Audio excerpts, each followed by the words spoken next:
Lincoln. I go to Poupard Elementary, and this is Reading on Wings. I love to read. What reading has done for me is amazing in its own way, but hard to put into words. Reading has given me more knowledge than what I have been taught at school or at home. In a book I recently read, Lights on the Nile, by Donna Jo Napoli, I learned that there's an Egyptian goddess named Nit that looks after weavers and insects.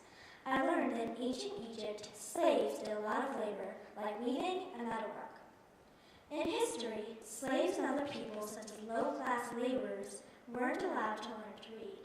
They weren't allowed to read because their masters thought it would distract them from doing their work. Frederick Douglass was a black man born into slavery.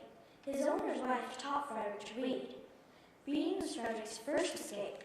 Reading gave him the power to use writing and speaking to convince people slavery was wrong. He even met with President Lincoln. I want all people to be able to learn to read, because if they can't, it deprives people from learning some necessities for a good life. It makes me sad that even today, some poor people don't have that chance. Reading is good for learning more than just facts. Whenever I'm sad or mad, I like to just be with a good book, and I always feel better. In terms of relaxing, books come in handy. If you just sit down with a good book and start reading, it's like you can't think of words or problems. In terms of focus, I find knowing something good, like reading a book, is coming in a bad day at school or on just a general bad day, and then that knowledge can help me focus.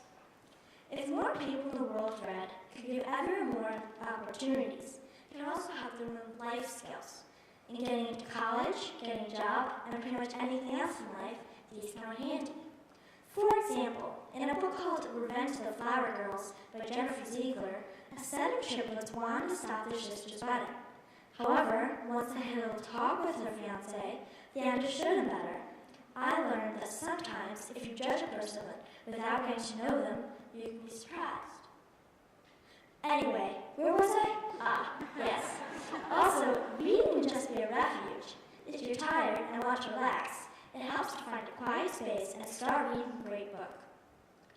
What reading has done for me is when I want to leave the world for a spell, I can with a book. Books take me to new places I can barely imagine until I'm there. I think it would be wonderful if everyone in the world had that too. Knowledge, or facts in books, can help people do on tests, fill out forms, and get good grades. And those can help you get into college. And if you get into college, you can find a good job. Every school day in America, 3,000 students drop out. The majority of them are poor readers. Students with low grade level reading skills are twice as likely to drop out of school as those who read on or above grade level. If students who dropped out of the class of 2009 graduated, the nation's economy would have benefited from nearly $335 billion in additional income over the course of their lifetimes. Adults who read should share that with their kids who also have knowledge and be able to go to college and get good jobs. Reading can trigger all kinds of emotions, like happiness, fear, and sadness. Also, it can take your mind off your troubles. Sometimes, if I have a problem to solve, I read for a while and don't think about it. Then, when I'm ready, I can focus on my problem. Sometimes in my class, during silent reading time, some kids don't read and they're irritable or mean. They're not just behaving that way at quiet reading time, but all the time in the classroom after that. If they read, it would help them make them feel serene, like I do. This system of reading to calm down doesn't have to be only for children, though. That's not what I'm saying. Adults aren't always patient either, and I think reading can change that. Or, at least, help them feel better too. Reading can carry you places you can hardly imagine. It can bring you up if you're feeling droopy on a bad day. It can give you knowledge to help you on in life. It can give you countless opportunities. Books